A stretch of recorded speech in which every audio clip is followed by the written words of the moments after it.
Bien, esta es la clase número 2, en el segundo encuentro de segundo E, son las 10 de la mañana, 10:40 ya. Hay presentes chicos también del martes, y les pido por favor que anoten en el chat su apellido y su nombre para que les pueda tomar asistencia. Si hay de algún otro grupo, que es un chico del lunes, por favor anótenlo al ladito de qué grupo son. Y si no se acuerdan el grupo, de qué día y horario.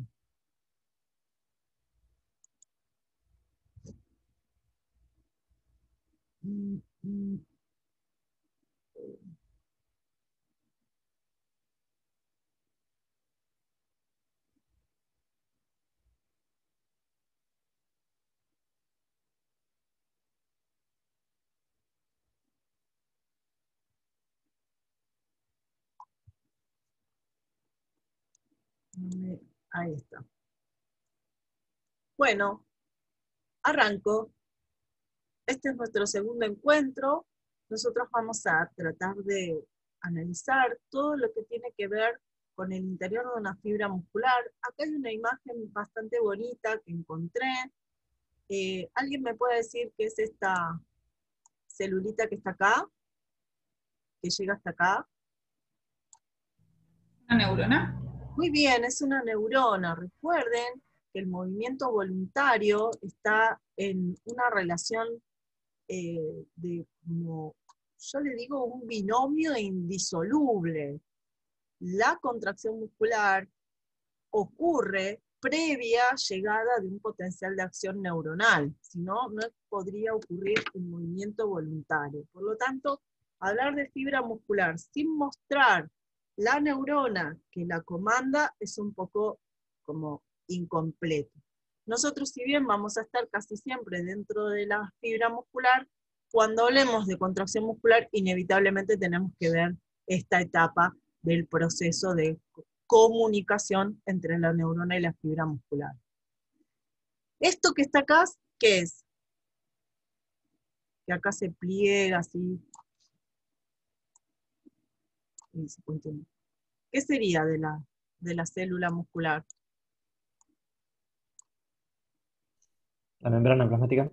Bien, la membrana plasmática. La membrana plasmática de la fibra muscular tiene estas especies de zonas muy extrañas, de pliegues, en este caso se llama placa motora, y también tienen estos cositos que se ven acá, no sé si los ven, hay que mirar con amor, ahora tengo en un dibujo, que es como un tubito, ¿lo ves? Mirá, viene de acá y se conecta con esta zona. ¿Alguien sabe cómo se llaman esos tubitos que descienden? Túbulos transversos, ¿puede ser, Sí, profe? exactamente, son los túbulos transversos, que son prolongaciones, proyecciones de la membrana plasmática que alcanzan estas zonas internas. Esto que está acá en verde es el núcleo, esto que está acá en lila son las mitocondrias, y esto obviamente son las miofibrillas contráctiles. Así que más o menos nos damos cuenta de la estructura que tiene interna una membrana plasmática. Acá, en otro tipo de esquema, vemos la membrana plasmática, vemos las neuronas y vemos todos los paquetes de miofibrillas contráctiles que están acá ubicadas alrededor. A ver. Otra de las cosas que vamos a analizar es que la célula es en realidad una máquina que necesita energía para realizar distintos trabajos. Acá el concepto de trabajo lo estamos analizando desde el punto de vista físico. ¿Qué cosa es un trabajo celular? Denme ejemplos de trabajos celulares. Producción de ATP. Muy bien, la producción de ATP, obtener ATP, es un trabajo celular. Bien, ¿qué más? ¿Degradar nutrientes?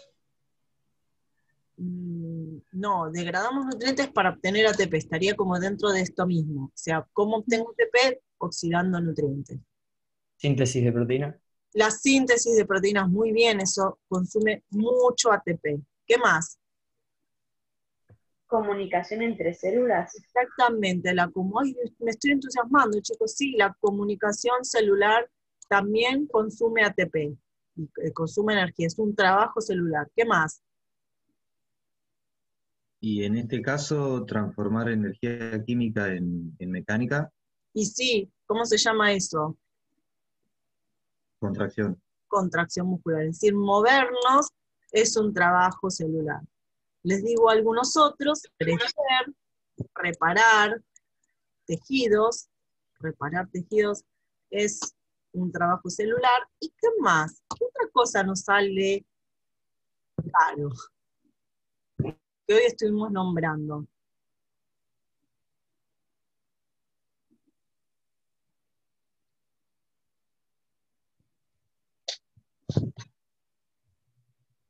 ¿Qué le cuesta trabajo a nuestro organismo? La homeostasis. Muy bien, la regulación homeostática. Este trabajo celular es prioritario a cualquier otro. ¿Está bien? Este trabajo celular, y este trabajo celular, y este trabajo celular, y este trabajo, todos. Pero son trabajos desde el punto de vista que consumen energía. Y recuerden, chicos, pensamiento biológico. La energía en los sistemas naturales siempre es escasa. Cuesta mucho conseguir esa energía. Por lo tanto, siempre hay prioridades. Y si vos entendés eso, vas a entender por qué a las personas que entrenan con vos les cuesta hacer los ejercicios que para vos son tan fáciles. La célula es un medio acuoso y es un sistema abierto. Cualquiera que haya cursado conmigo anatomía sabe que en anatomía te taladro la cabeza con esto, ¿o no? O ya se olvidaron, No, profe, está bien fresquito. ¿no? Lo logré machacar suficiente como para que te quedes así, tipo Padre Nuestro. La célula es un medio acuoso y es un sistema abierto. Bueno, porque es así. Entonces, tener en cuenta eso es muy importante para comprender los procesos fisiológicos. Tener la idea bien instalada en la cabeza. Por eso yo, si necesito que algo lo sepan, que si necesito algo que de verdad el alumno reconozca que es importante, yo tengo que hacer un esfuerzo de repetirlo, de decirte que esto es importante, porque vos todo es nuevo. Entonces, si todo es nuevo y yo a todo lo nombro igual, a todo le doy la misma importancia, te vuelves loco. Entonces, esa es una pista de que, chicos, las cosas que repito muchas veces son más importantes también. Bueno, dice, el ejercicio es un fenómeno natural, como dijo recién un compañero que me empezó como a emocionar, que digan tantas cosas importantes, porque vengo de ayer 2 clases de anato, chicos, donde los muchachitos que están entrando no tienen ni idea dónde están parados. Así que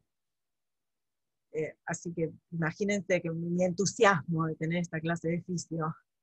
Dice, es una transformación de energía química en energía mecánica. Obviamente la energía química está asociada, todo está asociado a moléculas. En este caso, la energía química está guardada, almacenada en cuantos de energía que se llaman ATP, porque solo el ATP es la moneda de cambio energética para estos trabajos celulares. Y la energía mecánica está representada por la interacción de la actina y la miosina como proteínas contráctiles pertenecientes al mioesqueleto o al citoesqueleto de las fibras musculares, que se organizan de manera muy ordenada en unidades de contracción que se llaman sarcómeros. Todo este proceso produce calor, y esta producción de calor es uno de los elementos que hay que regular porque somos homeotermos. La regulación de la temperatura produce, como la forma más eficiente de regular la temperatura es transpirar, un déficit hídrico, que va a ser una desventaja si yo no puedo regularlo homeostáticamente porque voy a perder líquidos. Entonces hay como una especie de espiral de consecuencias que instala el ejercicio físico para las cuales yo tengo que en adaptar a mi sistema a responder en todas esas instancias.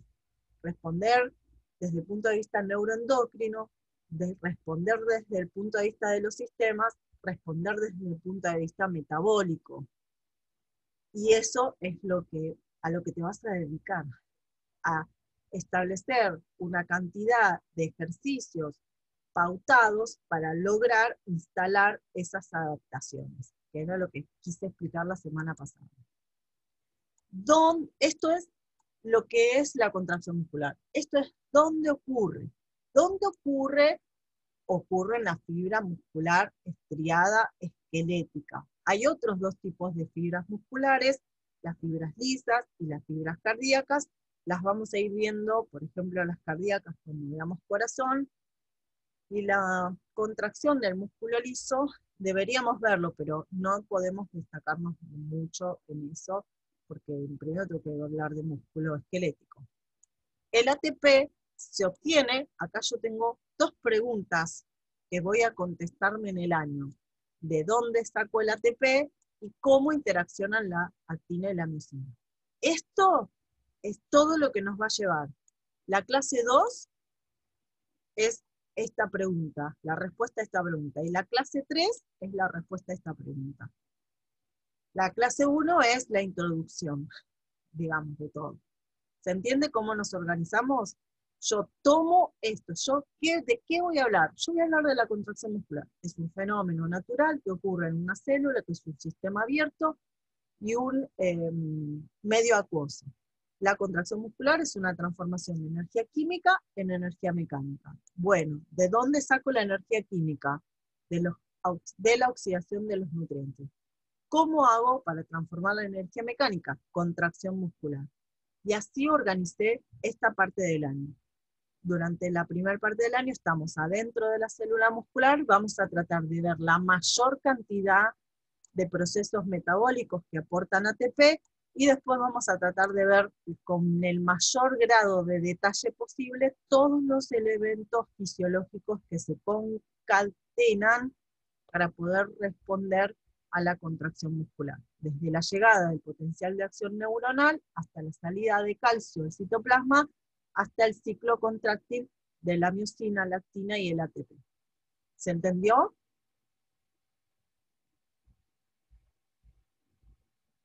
¿Sí? Sí, Pau. Muchas gracias. Ay, gracias, chicos. Yo necesito que alguien me conteste. Gracias también. Bien, la energía química del ATP, este es el ATP, por favor, si alguien no se lo acuerda, lo repasa, en energía química. Esta imagen la vamos a ver bastante seguido. Acá vemos todos los niveles de organización en orden creciente de complejidad que estuvimos estudiando en anatomía. Arrancamos con el nivel atómico y molecular. Esto que está acá, ¿qué es? Sarcómero. Muy bien, Mateo, esto es un sarcómero. El sarcómero es un ordenamiento especial de proteínas contráctiles, reguladoras y de sostén, que se organizan de una manera particular, desde el disco Z hasta el disco Z. Esto es un sarcómero que se suceden de manera continua para lograr tener este atiborramiento citoplasmático del citoesqueleto de forma ordenada. Cada miofibrilla contráctil va a estar en una secuencia de estos ordenamientos con una serie de colores, de bandas de colores, por eso el músculo esquelético se llama estriado, y todo dentro de una célula, es decir, esto es una molécula, esto es una macromolécula, esto es una célula, las células musculares se unen entre sí para formar tejido muscular, los tejidos junto muscular con conjuntivos forman un órgano muscular, y ese órgano se relaciona con otros órganos como los huesos y las articulaciones para alcanzar el nivel de sistema. ¿Se entiende este dibujo? ¿Sí?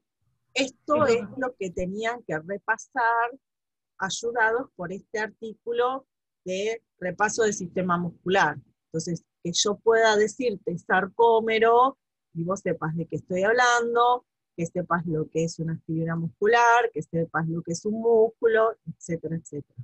¿Pudieron leerlo? ¿Repasaron este tema? Agostina dice que sí. ¿Alguien tiene alguna Sí, duda sí. con respecto a esto? ¿Algo que no entiendan de este dibujo?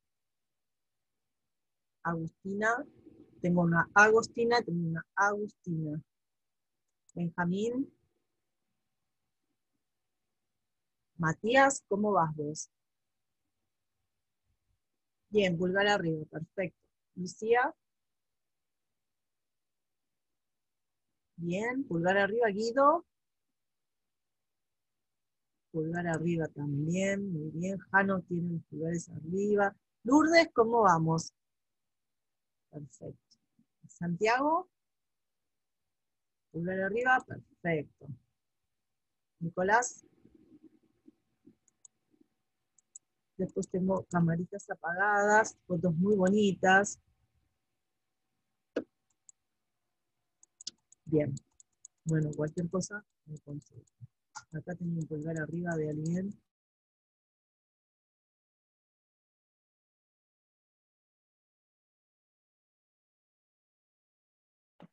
Profe, te silenciaste. La vaga estaba hablando y estaba haciendo. Gracias.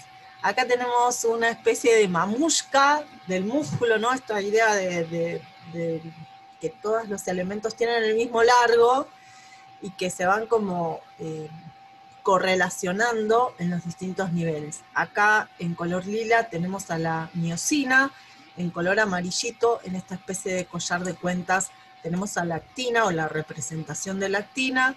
Esto sería la miofibrilla contráctil, que está como una especie de... Ayer estuve explicando anatomía y les expliqué que la célula muscular es como esto, ¿viste? Entonces, acá tenemos las miofibrillas contráctiles, que son del mismo largo que la célula muscular. Y esta célula muscular, si yo agarro un montón de paquetes de fideos, serían el músculo. ¿Está bien?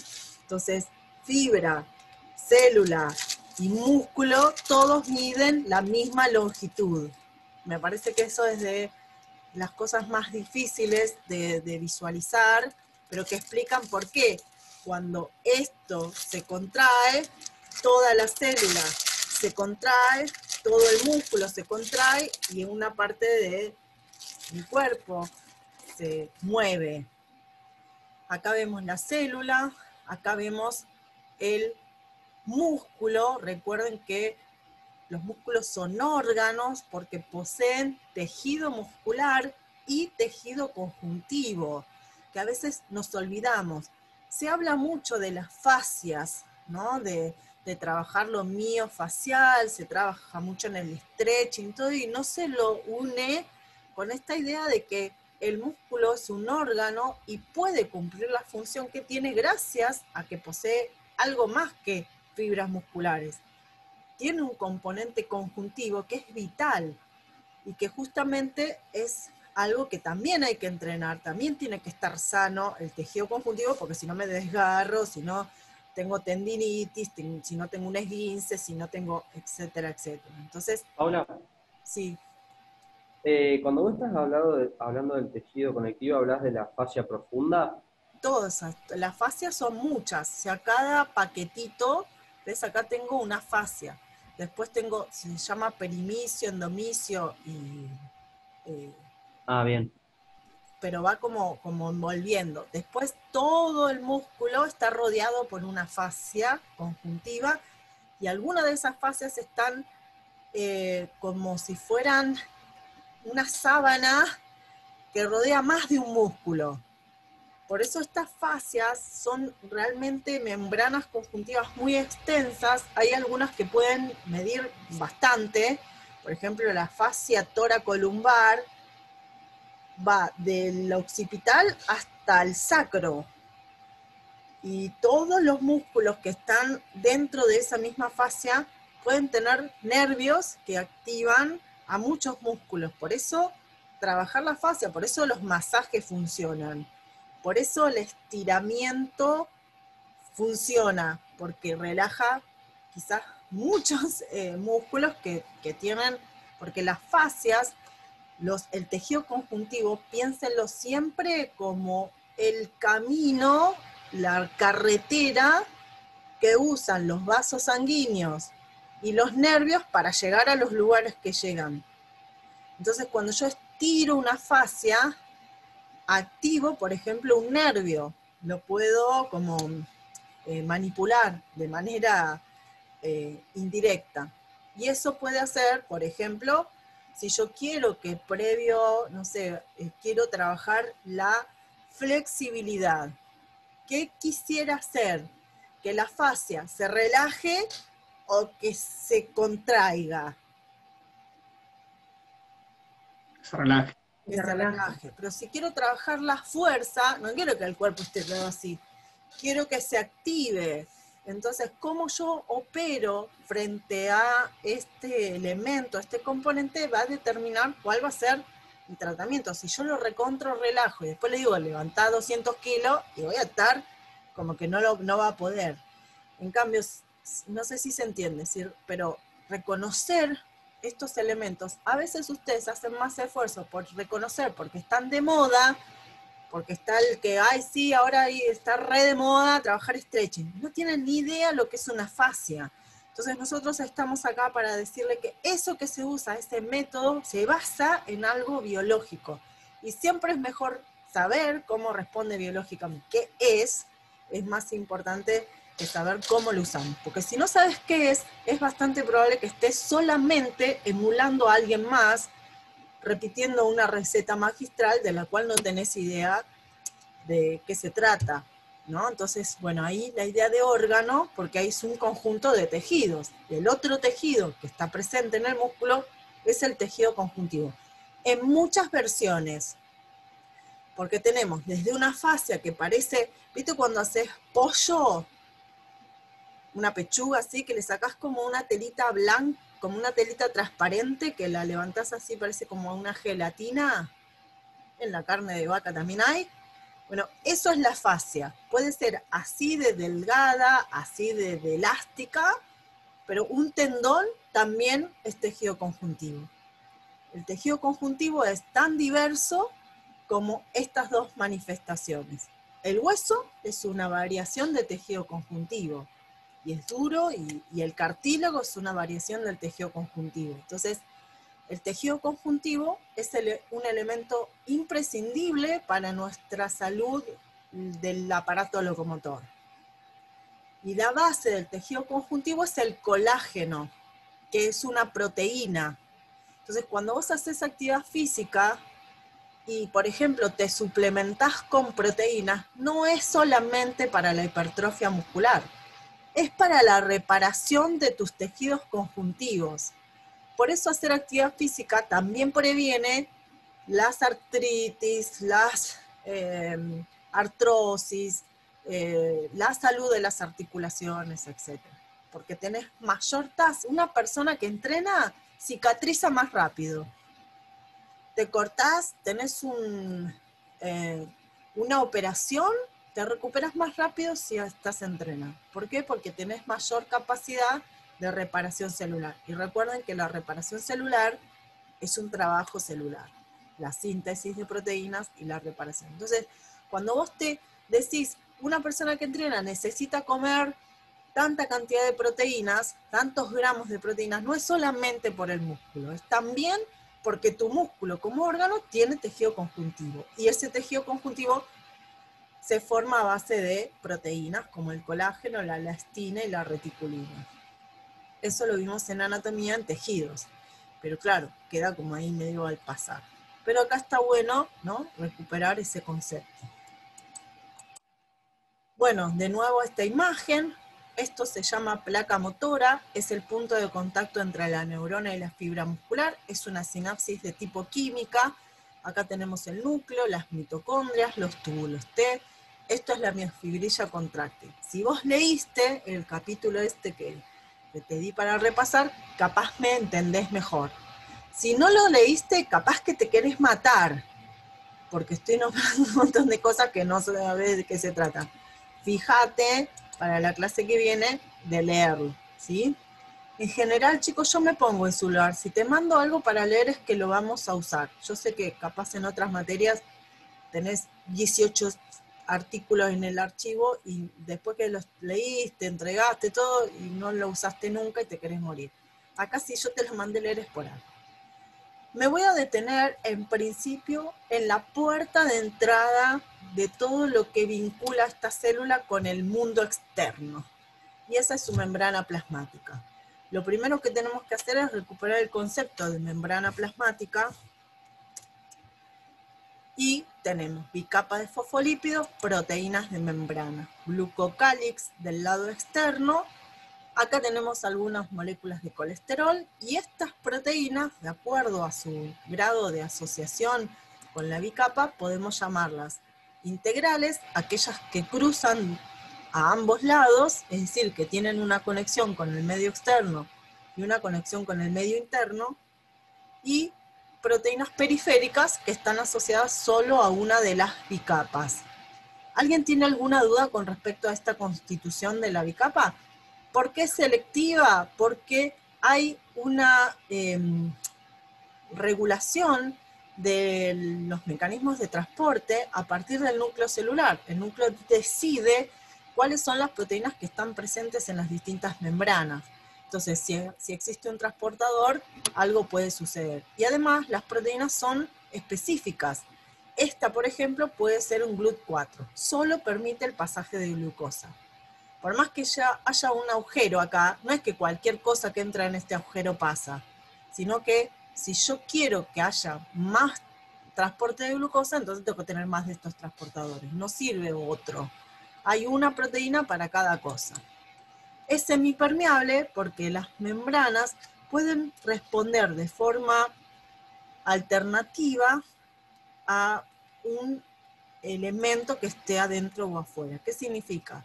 Una membrana puede pasar de ser totalmente impermeable a una sustancia a ser totalmente permeable. Eso es lo que le da la semipermeabilidad. Eso ocurre en la fibra muscular y ocurre en las neuronas de manera muy característica. Este despliegue de eventos que pueden alterar la permeabilidad, sobre todo a iones, es lo que nosotros llamamos como potencial de acción. Y las células neuronas y las células musculares son ambas células excitables. Significa que pueden generar y propagar potenciales de acción. Después lo vamos a seguir viendo. Acá tenemos un esquema plano de la membrana. Esto que ves acá con una bolita y dos patitas sería la bicapa de fosfolípidos. Recordarán que entonces este sanguchito que queda en el medio es la parte hidrofóbica y esta parte de las cabezas fosfolipídicas sería la parte hidrofílica. Eso significa que una sustancia polar o iónica no puede atravesar la bicapa. La única forma que una sustancia polar o iónica puede atravesar la membrana es encontrar el adecuado transportador para hacerlo. Y ahí su selectividad. ¿Sí? ¿Hasta ahí vamos bien? Fíjense que acá yo represento esta selectividad con distintas formas. Esto parece un rulero, es decir, es una proteína de membrana integral que en el medio tiene un espacio hueco y no se mueve, o sea, es así fijo ese espacio. La sustancia entra acá por afinidad y pasa del otro lado. Si está de este lado en mayor cantidad, va a salir para el otro lado. Esto se llama canal. Es un canal porque tiene forma de túnel. Básicamente eso es su característica. En cambio acá vemos otro tipo de proteínas en donde la forma de la proteína va alterándose. Es como que la proteína se abre de un lado, encaja la sustancia acá, está en un momento ahí en el medio, y después cambia y altera su conformación y pasa del otro lado. Si la sustancia está mucho de este lado, puede hacer el camino inverso, para acá o para allá. Este tipo de transportadores, donde hay lo voy a decir en esta frase, cambio conformacional. Y ustedes, que recuerdan que yo cuando hay algo que es importante te lo aclaro. A mí me encantaría que en tu texto diga cambio, cualquier cosa escribí, cambio conformacional de la proteína. Entonces, la palabra acá es cambio conformacional. Cambio conformacional. ¿Qué significa cambio conformacional? ¿A qué le suena?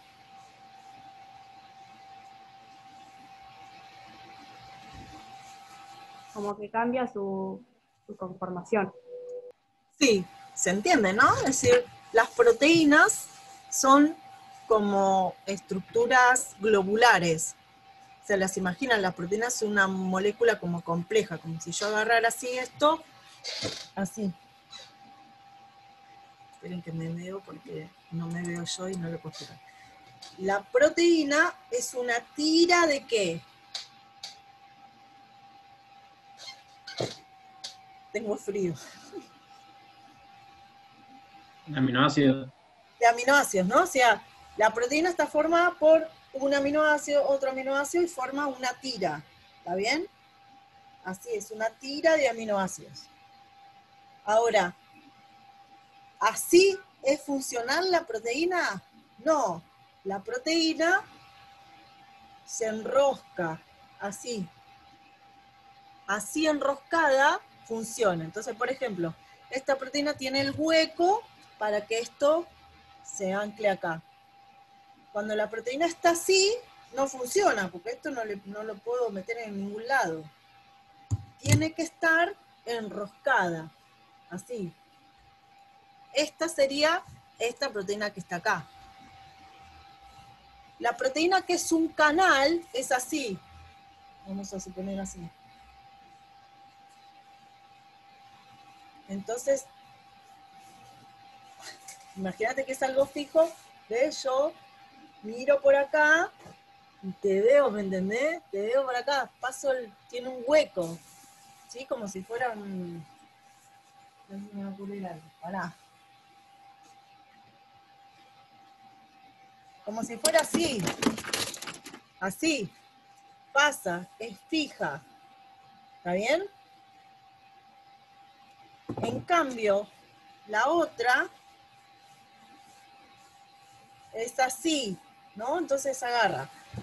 Toma la sustancia, se mueve, cambia su forma y la suelta del otro lado. O sea, requiere que la proteína haga esto.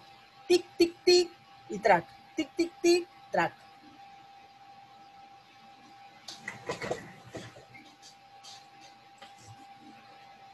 ¿Se entendió? Sí, profe. Perfecto. Los canales no sufren cambios conformacionales si son siempre abiertos. A lo sumo pueden tener una condición de cerrado y abierto, como si fuera que están así o así, pero nada más que eso. Las otras tienen un tic, tic, tic, tic, tic, tic, tic, tic, tic, no sé, como una especie de movimiento. Ese movimiento en general está favorecido en el caso de estos transportadores. Lo otro que puede ocurrir es que estos transportadores sean costosos energéticamente. A ver si tengo acá un ejemplo. Bueno, ahora después vuelvo a eso. Esperen que tengo que borrar.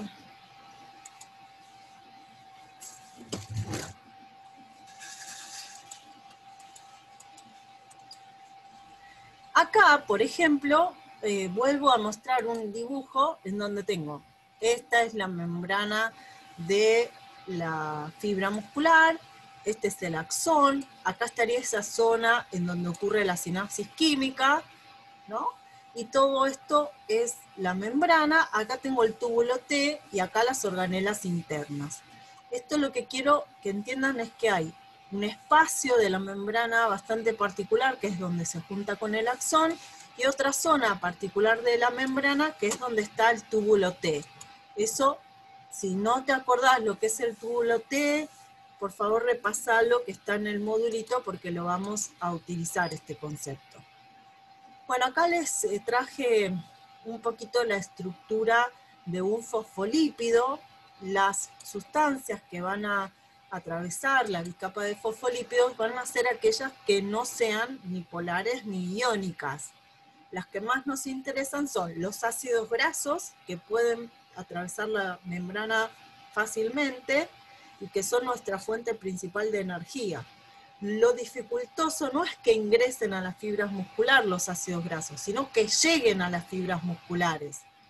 Porque si yo tengo un rollo que quiero disminuir, el triglicérido está en el tejido adiposo, lejos, tiene que romperse, entrar a la sangre el ácido graso y no se mezcla con la sangre porque es hidrofóbico. Entonces necesitamos que esos ácidos grasos viajen acompañados de proteínas. Y una vez que llegan a la fibra muscular, entran fácilmente. Es más, entran fácilmente a la membrana y entran fácilmente a la mitocondria, por lo menos a la membrana externa. Después, para que pasen la membrana interna, se necesita la carnitina. Y ahí después vamos a ver qué función tiene la carnitina para mover ácidos grasos.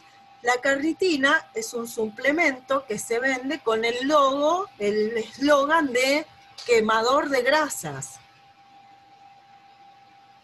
Lo cual es una mentira, porque no tiene nada que ver con la oxidación de las grasas. Tiene que ver con el transporte de los ácidos grasos al interior de la mitocondria.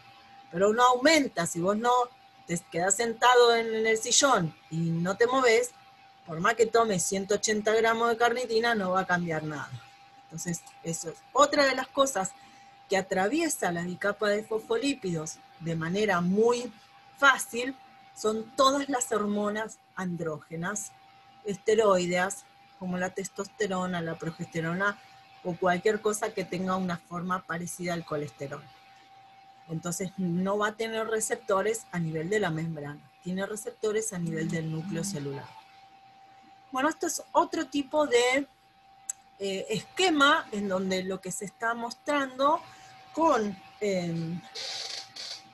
distintas figuras es esto. Eso es la tira, es mi bufanda, que a medida de cómo se relaciona con la membrana, va a tener esas formas. Porque, no sé si parece, ves como un gusanito que tiene una forma así, tiqui tiqui. Incluso esta forma, ¿ves? Imagínate que yo tengo mi bufanda y está como cosida, como si se metiera varias veces por la membrana plasmática. ¿Lo ven? Entra y sale, como si estuviera cosida. Este tipo de proteínas integrales, en general, no se puede mover. En cambio, este tipo de proteínas se puede desplazar en la bicapa, porque va como si fuera una isla, moviéndose en lo fluido de la membrana. ¿Se entiende? En cambio, estas parecen estar más fijas, porque van como cosidas, entran y salen varias veces por la membrana. Acá tenemos esquemas de proteínas periféricas, acá unas asociadas al exterior, otras asociadas al interior, y acá, fíjate, esta proteína, la verde, está asociada a una proteína como esta. Entonces, es una proteína adherida a otra proteína. Entonces, tenemos estas que se llaman transmembranas. Estas asociadas a una de las monocapas, que son las periféricas, y estas son las proteínas asociadas a la membrana porque están asociadas a otras proteínas. Como para que sepan que obviamente siempre hay formas de complejizar esto. Es para que recuerden que hay proteínas integrales y periféricas, y de distintas formas. ¿Está bien? Nada más que eso. Este es un dibujito que está en el trabajo práctico que yo mostré la semana pasada, porque cuando yo explico cómo podemos clasificar a las proteínas, en general en los libros están clasificadas de acuerdo a su forma de transportar sustancias. Entonces decimos transportadores, transporte activo y pasivo. Nos olvidamos que las proteínas que están asociadas a la membrana pueden cumplir con distintas funciones. Hay 4 tipos de funciones posibles de una proteína, que no son excluyentes. Es decir, una misma proteína de membrana puede ser varias cosas al mismo tiempo. Es decir, una proteína en la membrana puede cumplir funciones de transporte. Eso ustedes lo tienen más en claro, porque saben que las cosas entran y salen por las proteínas. Pero también puede cumplir una función de unión. Por ejemplo, en los tejidos epiteliales, donde una célula y la vecina están unidas, como si fuera como una especie de encadenado en un edificio, como en una habitación que yo hago. Y hay una varilla de metal que pasa de un lado a otro y que eso está generado, esa unión, por lo cual una célula y su vecina están unidas debido a estas proteínas de unión. También pueden anclar a su propio citoesqueleto. Como si yo dijera, bueno, voy a colgar acá de habitación de punta a punta un hilo para colgar cosas. Eso está enganchado a la pared por proteínas de membrana. Otra función es la de ser receptores, es decir, que es una proteína que está en la membrana plasmática que tiene un espacio para que entre una molécula señal y la active, como si yo fuera y tuviera un timbre en la puerta. Y aprieto el timbre y el timbre es la proteína receptora. Y yo tocando la puerta es el cartero que me trae un mensaje. ¿Se entiende? Y la última función que puede tener las proteínas de membrana es de ser enzimas. ¿Se acuerdan que las enzimas es bastante amplio? Puede haber enzimas en el estómago, puede haber enzimas en la membrana, puede haber enzimas en el citoplasma, puede haber enzimas adentro de una mitocondria, hay enzimas por todos lados. Así que no es raro que haya. Hay 2 de estas funciones que a mí me interesan. Las de transporte y las receptoras. Solo voy a desarrollar esas 2. Mencioné el ejemplo de qué significa una proteína de unión, mencioné el ejemplo de qué significa una proteína de tipo enzima. Otra de las cosas que les acabo de decir es que estas funciones son las funciones posibles, pero que no son excluyentes. Pregunta, vamos a suponer esta proteína. Si acá tiene un espacio para que una molécula señal se una acá, esta misma proteína, ¿puede ser transportadora y receptora al mismo tiempo? Sí. Sí. Sí. ¿Puede ser una receptora a su vez una enzima? Sí. Puede ser más de una cosa al mismo tiempo. Entonces, hay proteínas que son canales y receptores. Hay proteínas que son canales y enzimas. Hay proteínas que son receptoras y enzimas. Vamos a ver que hay una variedad de estas. Hay algunas que son solo transportadoras, no tienen lugar para nada más. Por eso son las funciones posibles, pero no son excluyentes.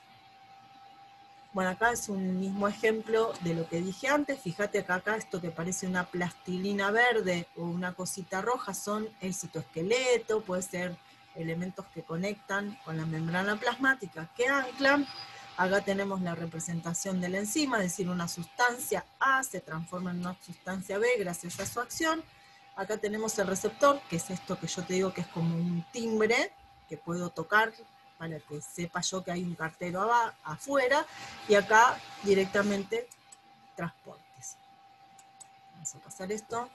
Las proteínas, entonces podemos tener función enzimática, función de unión. Acá tenemos la unión, por ejemplo, las uniones GAP son un ejemplo que están presentes en el músculo cardíaco. También estas uniones GAP o desmosomas o desmosomas están presentes en el tejido epitelial. Y obviamente las proteínas de transporte, como vimos recién, canales iónicos, carriers, bombas, todas las que vimos. Entonces acá tenemos, distintos tipos de transporte. El transporte por difusión simple, que va a ser a través de la propia membrana, que van a ser las sustancias lipídicas o hormonas esteroides o muy pequeñas, y la difusión facilitada. Esto acá no va, porque es una difusión facilitada, en donde nosotros tenemos proteínas asociadas al transporte. Y después tenemos el transporte activo cuando las sustancias se movilizan en contra del gradiente de concentración.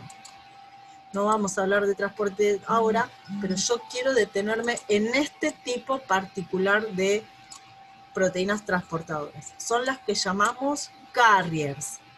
Carriers, en inglés, significa transportador. ¿Está bien? Nosotros casi siempre yo los he mencionado de esta manera. Es una proteína que a partir de un cambio conformacional promueve el pasaje de sustancias desde donde su concentración es mayor hacia donde su concentración es menor. Y hay distintos tipos de carriers. Este carrier, fíjate que acá tengo una cosita cuadrada que está en más cantidad de este lado y que engancha en un sitio, en un lugar de la proteína, cambia su conformación y esa sustancia se vuelca del otro lado. Cuando acá haya mucho, ¿qué va a pasar? Se invierte en la dirección de pasaje. Siempre es a favor del gradiente. Como es una sola la sustancia que acciona el transportador, este transportador se llama uniporte.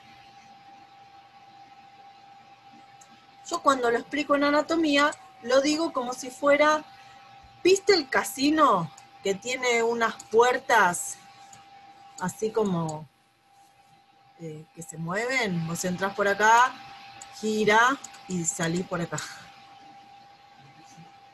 ¿No? Las puertas giratorias que hay en algunos edificios grandes, como en el casino, como en algunos bancos.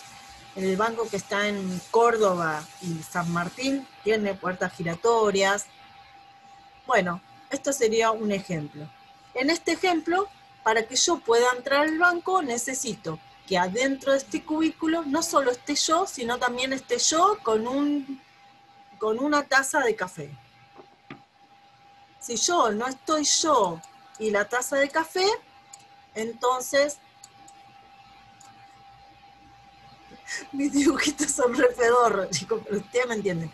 No puedo entrar. No, usted no tiene la taza de café, así que usted no entra.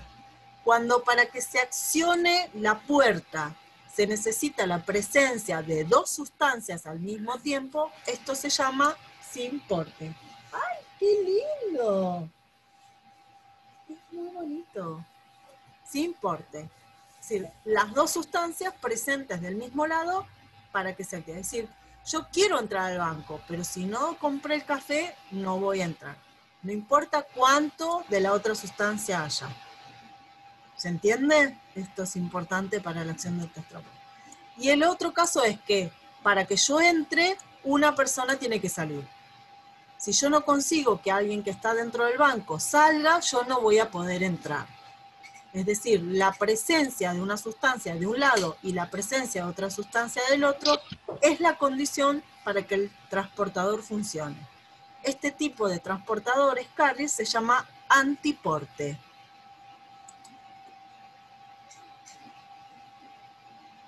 Pregunta.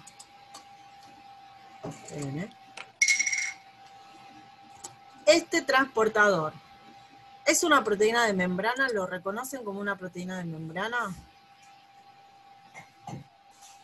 Lo verde. Sí. Sí. Sí. Transporta glucosa. ¿Está bien? Pregunta. ¿Qué tipo de proteína es? Decime todo lo que puedas decirme de esta proteína. Transportadora carrier. ¿De qué tipo? Uniporte. Uniporte. Esta es una proteína integral de transporte. Es un carrier y es un uniporte. Todo eso me podés decir de esta proteína. Es una proteína de la membrana plasmática. Es una proteína integral. ¿Por qué sé que es integral? Porque pasa, o sea, atraviesa toda la integridad de la capa. Es una proteína transportadora. ¿Por qué digo que es transportadora? Porque no es ni un receptor, no es ni un conector, ni es una enzima. Es un transportador. ¿Está bien? Y dentro de los transportadores es un carrier. Y dentro de los carriers es un carrier uniporte.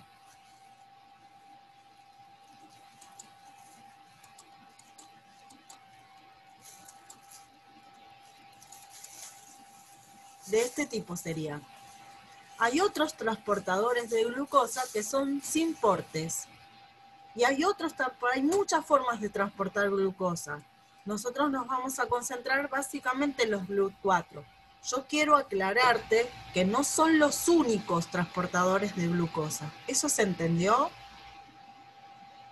Hay otros transportadores de glucosa. Pero el más típico que está en la fibra muscular es el GLUT4, pero como vamos a concentrarnos en eso, no quiero que pienses que son los únicos, ¿está bien? Hay otros tipos de transportadores de glucosa, pero nosotros nos vamos a concentrar en estos. Acá tenemos otro ejemplo de las bombas, entonces tenemos canales iónicos. La glucosa no puede pasar por un canal iónico, porque es una molécula muy grande. Los canales iónicos en general permiten el pasaje de sustancias muy pequeñas, como los iones, pero no una molécula tan grande como una glucosa. ¿Está bien? Las bombas, ustedes conocen, la más conocida es la bomba sodio-potasio ATPasa, que lo que hace es intercambiar sustancias, pero en contra del gradiente. Fíjate que acá hay mucho sodio afuera y el sodio sale. Y hay mucho potasio adentro y el potasio entra. Entonces es en contra, y para eso hay que gastar energía para hacerlo. No vamos a entrar en detalle. Después hay otros tipos de transportes, como el transporte en masa, que también consume energía. La fagocitosis, la endocitosis mediada por receptores, lo hago a modo de ejemplo. Sí me interesa que la exocitosis y la endocitosis, vamos a ver que es la salida de sustancias o el ingreso de sustancias movilizando una unidad de membrana. Yo tengo una vesícula acá, y como veo, como si fuera una foto, una imagen de video, voy viendo cómo esa cosita verde que está acá adentro sale afuera. Gracias a que esto es una unidad de membrana, y es como si yo, no puedo dibujar, esta membrana se pegara a la otra membrana, y ahora es parte, como si esto ahora fuera más grande, porque tiene un pedacito más. ¿Sí? Lo mismo pasa, yo tengo una sustancia, se adhiere a la membrana va como doblándose para meterla adentro, y listo, la engulló y la transformó en una vesícula. Ese es un tipo de transporte también de membrana. Bueno, acá tenemos el comportamiento de los líquidos, porque sabemos que esto es un medio acuoso, y los mecanismos de transporte de distintos solutos lo que van a alterar es la osmolaridad de esas soluciones.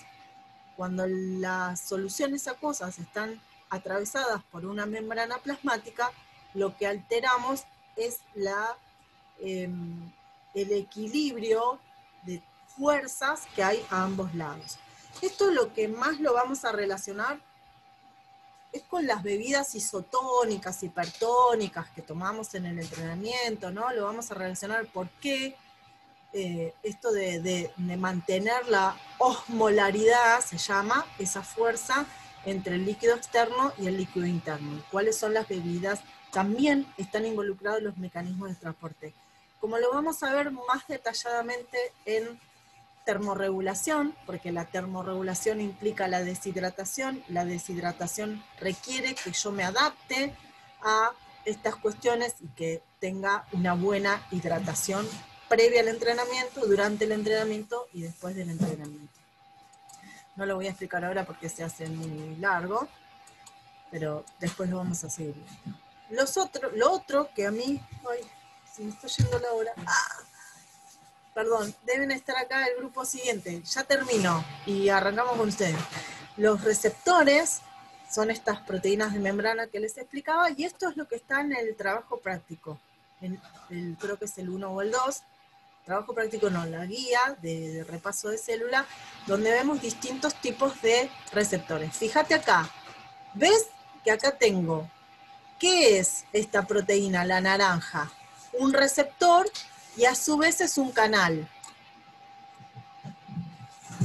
Cuando la bolita roja no está, ¿cómo está ese canal? Cerrado. Cerrado. Cuando la bolita roja se pega al canal, el canal se abre. Esa es la señal. Toco el timbre y me abren la puerta. ¿Se entiende? Ahora, esta es otra forma. Acá tengo el receptor. ¿Ves que es como una copita así? La copita está ahí esperando, y cuando se une la bolita roja, ¿qué sucede? Parece un pinball. Como si al estar la bolita roja, la cosita verde se pega y después la expulsa y choca contra lo amarillo. Como si hiciera una suerte de reacción en cadena en el interior de la célula. Quiero aclarar algo. ¿La bolita roja entró a la célula? No. No, nunca entra, solo avisa. Eso es una molécula señal. Las moléculas señal no entran a la célula, sino que se conectan con el receptor. Pregunto, si en esta célula no hubiera receptor y yo tengo un montón de bolitas rojas, ¿hay efecto adentro de la célula? No. No. Entonces, lo más importante para que yo tenga una respuesta a una molécula señal es que yo tenga receptores. ¿Se entiende? No cuántas moléculas señal tenga, sino cuántos receptores tengo. Si yo quiero que la señal sea más escuchada en mi casa, en vez de poner un timbre, pongo 2. Pero el mismo cartero puede tocar en los 2 timbres.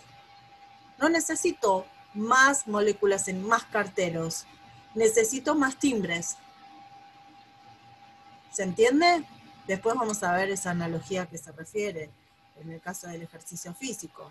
Si algunos se preocupan por tener muchísima testosterona y se inyectan testosterona, y eso a veces no cambia las cosas porque no tengo suficientes receptores.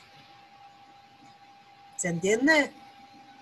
A veces la idea que tiene la gente sobre más es mejor, y a veces más de eso no es mejor, porque tengo más de eso, pero lo otro no lo tengo. Y esas otras cosas que no tengo, en general, se tienen más si entrenamos, no si tomo más testosterona, o tomo más proteína, etcétera, etcétera.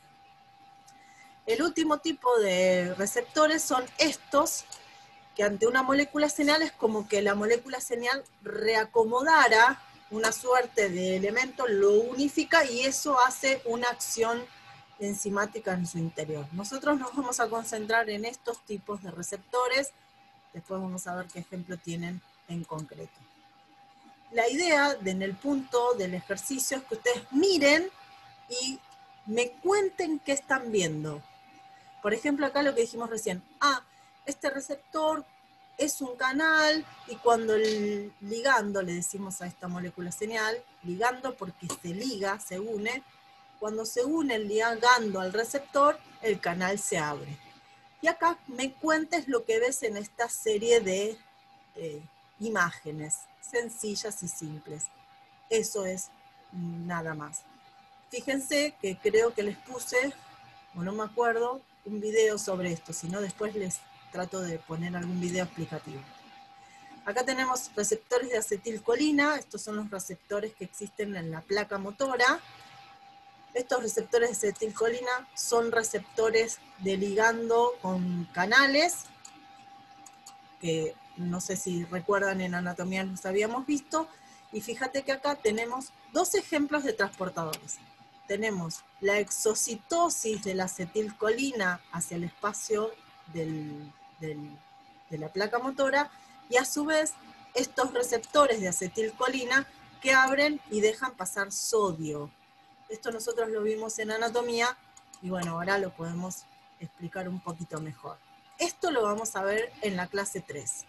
Acá tenemos la exocitosis de las vesículas, lo que está en verde son los receptores de acetilcolina, y acá tenemos un montón de elementos también que son canales iónicos. Cuando hablamos de mitocondria, nosotros mostramos este tipo de proteínas. Esto es la ATP sintasa, estos son los elementos de la cadena respiratoria. ¿Y qué son? Canales iónicos. Estos son bombas de protones, esto es un canal iónico de protones. Y bueno, hemos estado viendo estos diferentes tipos de proteínas de membrana a lo largo de anatomía.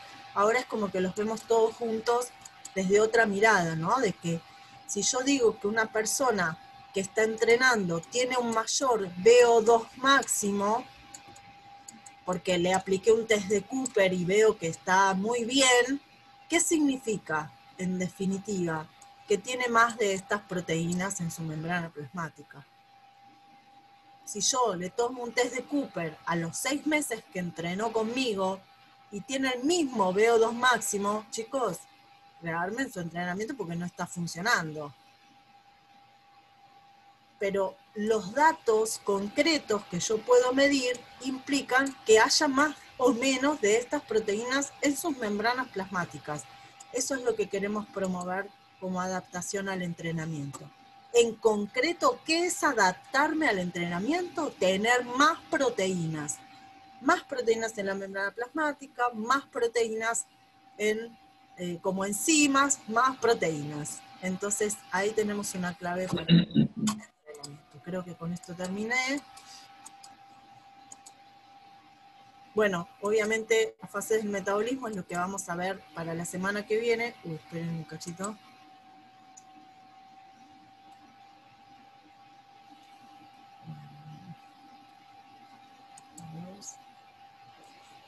Acá. Lo que les voy a pedir entonces para la semana que viene es que vayan leyendo, no, todavía no, no dije nada, listo, me voy. Lo que tenemos para la semana que viene es leer el artículo de GLUT4, transportadores y receptores, y realizar el trabajo práctico número 2. Anímense, les mostré cómo era, y la semana que viene lo vamos a estar charlando. Y ya vamos a empezar a habilitar, voy a habilitar este fin de semana la clase número 2, para iniciar con metabolismo energético. ¿Todos saben lo que tienen que hacer? El que no Buenísimo, sí, Pau. el trabajo práctico número 1, por favor anímense y me lo entregan, así ya les queda el registro de que hicieron esa actividad. Continúen con la confección del trabajo de la guía de repaso de músculo y la guía de repaso de membrana. Si tienen alguna duda, recuerden que está el foro de consulta habilitado, y para la semana que viene les sugiero, no es obligatorio, pero sí se lo sugiero, que avancen sobre el trabajo práctico número 2. ¿Se entendió? Sí, se entendió. El martes, para los que son del martes, tenemos feriado. Entonces yo les voy a volver a proponer que estén presentes como hoy, en estos horarios del jueves, para poder no atrasarnos, ¿no? Con las clases, y si participamos, si no, vemos si encuentro algún otro horario, pero si pueden estar presentes en la clase del jueves, mejor, así no nos atrasamos y perdemos esa clase. ¿Les parece? A pesar de que el martes sea feriado.